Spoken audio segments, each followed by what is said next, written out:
My idea is for my son to marry her. Can you have kids?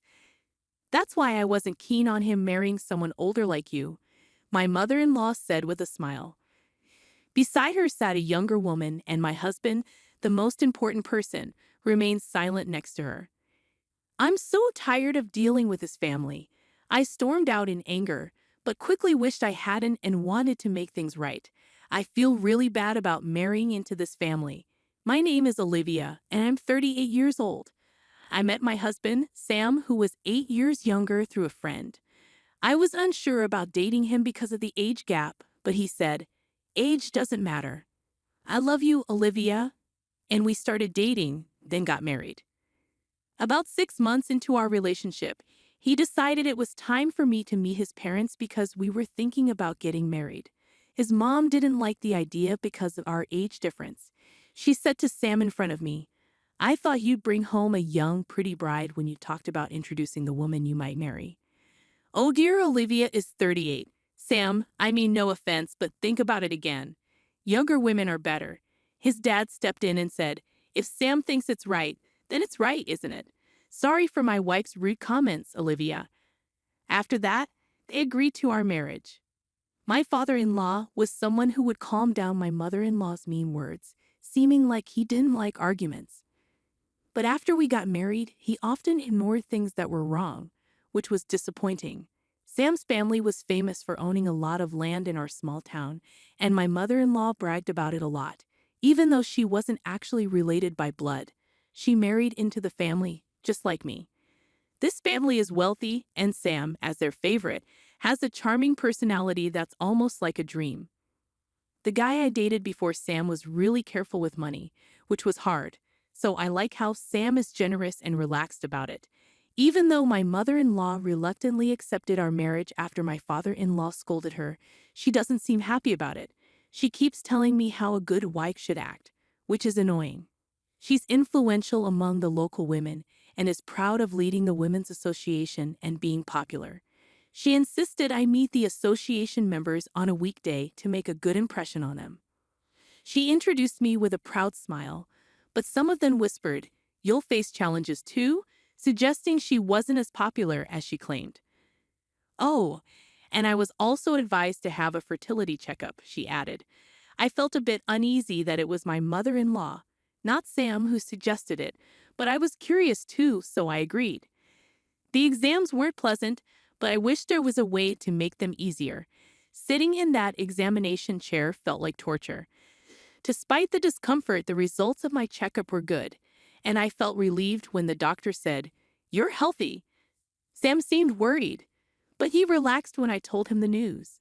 I shared the results with my mother-in-law, hoping we could now enjoy our marriage without worries. Then she said, "Great, you've cleared the first hurdle." First hurdle? What does she mean by that? I thought she'd be happier. Was she hoping for a bad result? I was unsure how to react when my mother-in-law made an unexpected suggestion. "Once you're married, let's buy a duplex and live together. You'll need to chip in for the down payment and mortgage. You work in administration, right? Your salary might not be high, but you should manage considering your age and experience. I'll cover the rest of the costs for the duplex." I was taken aback by this sudden proposal. I glanced at my husband beside me, but he remained silent. "Please help me out." "Well, about living together, Sam hasn't mentioned anything to me," I replied. Besides feeling insulted about my job being belittled, I was more concerned about the duplex and living arrangements. "You haven't heard?" "Oh, Sam probably thought it was understood. That's not good. We always planned that when Sam got married, we'd all live together." I felt a shiver run down my spine. Was she implying she influenced Sam into this idea through repetition? "Yes, that's what I had in mind," she confirmed. "What? I never heard about this. Why are you agreeing so easily?" "I'm sorry, but I didn't know about this plan, and I can't make a decision without discussing it with Sam. So can we hold off on this for now?" With that, I left my in-laws' house. Later, when I asked Sam about it, he explained that he had planned to build a duplex on his parents' land after we got married and live with them. I was upset that he hadn't mentioned this to me earlier, but he just said, "Sorry, I forgot." Looking back, I realized I should have reconsidered marrying him. At that time, Sam seemed kind and attractive, and I was worried that at my age, I wouldn't find someone else if I let him go. I regret now that I was charmed by his apology and didn't think more clearly. It seems I got caught up in the idea of marriage and didn't see things clearly. So I ended up agreeing to build the duplex my mother-in-law wanted, and I ended up paying for half of the down payment and mortgage. 6 months after we got married, I found out I was pregnant. To be safe, I didn't tell my in-laws until things seemed stable. I was worried something might go wrong. Once everything was okay, I told them the good news. They were thrilled and started talking about baby names right away. They were hoping for a boy, but we didn't know the gender yet, so it's still a surprise. There's some pressure, but it feels good to make them happy. They suggested I quit my job for safety, but since I help out with my family's business, I have a flexible role. I chose to keep working as long as I felt okay. My pregnancy was going well, and I began to feel the baby moving inside me, a moment filled with both mystery and joy. I'm grateful for the experience of being a woman and feeling this happiness. Every time I go for a checkup, my husband Sam and my in-laws eagerly await news of the baby's progress, and I'm excitedly anticipating the birth. I believe having this child will strengthen my relationship with my mother-in-law. One day, amidst what seemed like a bright and ordinary day, I noticed that the baby's movements were becoming weaker. An indescribable anxiety engulfed me, and I rushed to the hospital. The doctors delivered devastating news. Something was wrong with the baby. How? Why? I was living my life normally. What had I done wrong? Fears of the unknown gripped me as I was admitted to the hospital immediately. Despite the doctor's efforts, my child's journey ended too soon. Just a few more months, and I could have held my baby. Why did it happen so suddenly? It felt like just yesterday when the baby was lively inside me. Was it my fault? As tears streamed down my face, my husband's words cut through the grief. How long will you cry? It's done now, isn't it? Crying won't bring the baby back. Stop crying. I was stunned. What was he saying? Our child had just passed away. Although taken aback by this unfamiliar coldness from Sam, my shattered state of mind left me unable to respond. The day I was discharged from the hospital arrived, but Sam didn't come to pick me up. Putting on a brave face, I reassured the concerned nurses that I'd manage fine on my own. Arriving home in a taxi, I was met by Sam, my mother-in-law, and a stranger. "Welcome back. It's unfortunate, isn't it?"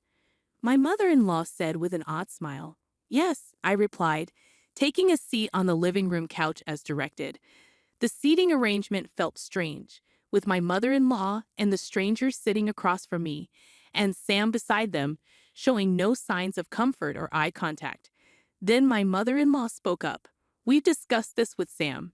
Since you can't have children anymore, we don't need a daughter-in-law who can't provide in here, so we've arranged for this girl to marry Sam."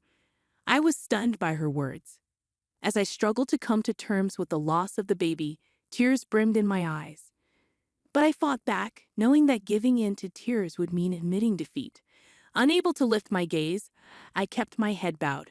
Despite my despair, my mother-in-law pressed on mercilessly. "Well, if you're suggesting you'll support the family financially instead of having children, we might consider letting you stay. But can you really provide for us if they leave you behind?" I was bewildered by their conversation. Instinctively, I looked to my husband for support, but he avoided my eyes. Beside him, a woman who looked triumphant stared back at me. I recognized her as Sam's childhood friend, introduced to me at our wedding. Seeing my husband's reluctance to meet my gaze, I realized he wasn't on my side. A chilling realization washed over me, sharpening my senses. While I was in the hospital, it seems they made their plans. They want to kick me out, the woman who can't have children, and bring in a younger wife to have in here. If I stay, I'll only suffer more. There's nothing for me here anymore. Finally understanding this clearly, I said to Sam, "I get it. Let's divorce. Please be happy with your new wife." And so I left the house and went back to my family home. My parents were surprised but welcomed me warmly. They knew about my miscarriage and were outraged by the cruelty I faced so soon after leaving the hospital. It was a relief to feel their love after so long, and I ended up crying a lot that day. Exhausted from crying, I fell asleep. But the next day, my mother-in-law and husband, who had treated me so cruelly, showed up at my family home. At first, my mother answered the door, but when she realized who it was, she refused to talk to them. Then they started ringing the doorbell nonstop, shouting, "We take back the divorce. Come back now." In truth, my family owns a barbecue restaurant, a well-known spot that serves a globally recognized brand of beer. Many famous people, including celebrities and athletes, dine there. However, my husband's family comes from an old and respected background. They had a negative opinion of my family because of our restaurant business. They held on to old-fashioned beliefs that restaurants were shady and that our family background was lacking. We had invited them to dine with us before the wedding, but they declined, citing concerns about beef and preferring to eat at specific places. During the pre-wedding discussions, they indirectly criticized my family, making remarks like, "Oh, you're in the restaurant business, aren't you? That's from your parents' era, isn't it? Oh, I understand. Dealing with beef, huh?" Reputable families usually avoid such ventures. It hurt to see my parents, who had worked hard to raise me, being belittled in this way. My parents brushed it off with a chuckle, saying, "Some people just think that way." On the day I left after the divorce, my husband and mother-in-law happened to catch a TV feature about our restaurant. Until then, they hadn't shown any interest and had looked down on my family.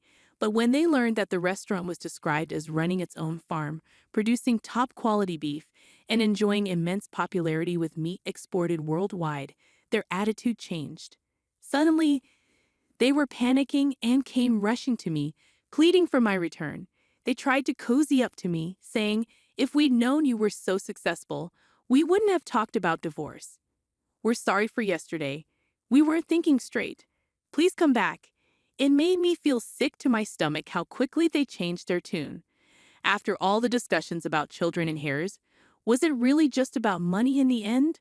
My husband, Sam, and his family never bothered to inquire about my job in detail, so I had casually mentioned that I worked in office administration for my family's business, leading them to believe I was a low-paid, unimportant employee. It seems they assumed that if they asked me to contribute to the house's down payment and mortgage, I'd give up on the marriage.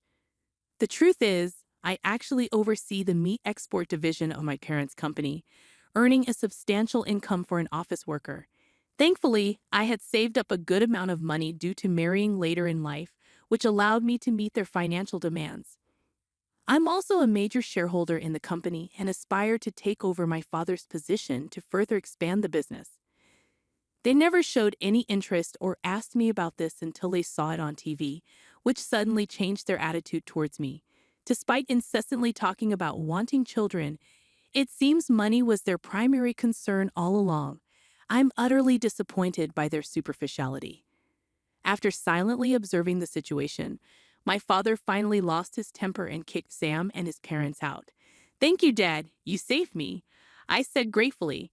Still simmering with anger, my father began drinking and cursing at them. He wanted me to explain everything that happened before the marriage, holding nothing back, believing I shouldn't handle this alone. My father immediately contacted a lawyer he knew, seeking damages for my unjust eviction. We also demanded reimbursement for the housing funds I provided during our time living together. The claim was acknowledged, and I was awarded a refund for the expenses I covered.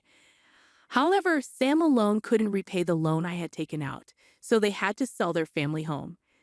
Despite being a luxurious house on rural property, it still had a substantial mortgage remaining even after the sale. Moreover, the house was filled with Sam's mother's eccentricities, making finding a buyer willing to accept it as is difficult, which could delay the sale.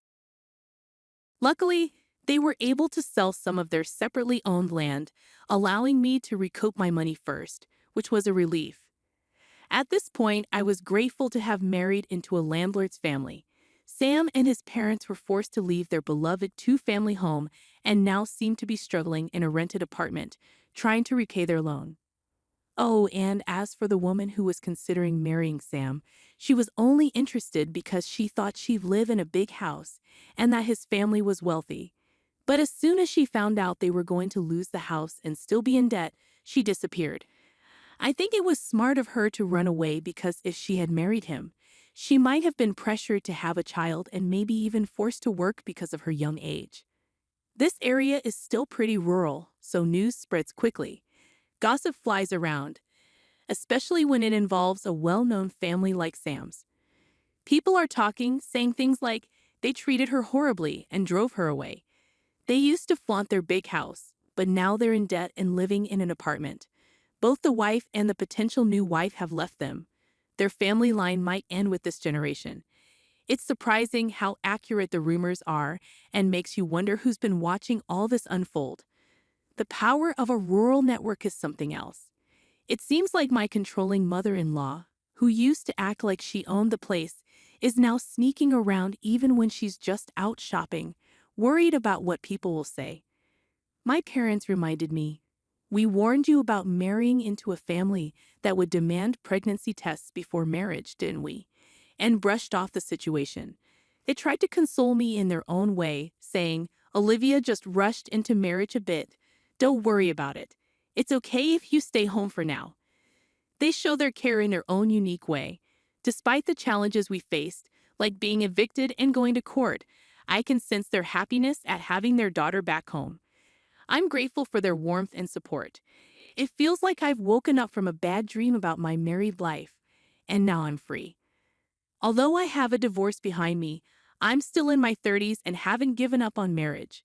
Once things settle down, I plan to focus on finding a new partner. But for now, maybe I should dedicate more time to doing good things for my parents.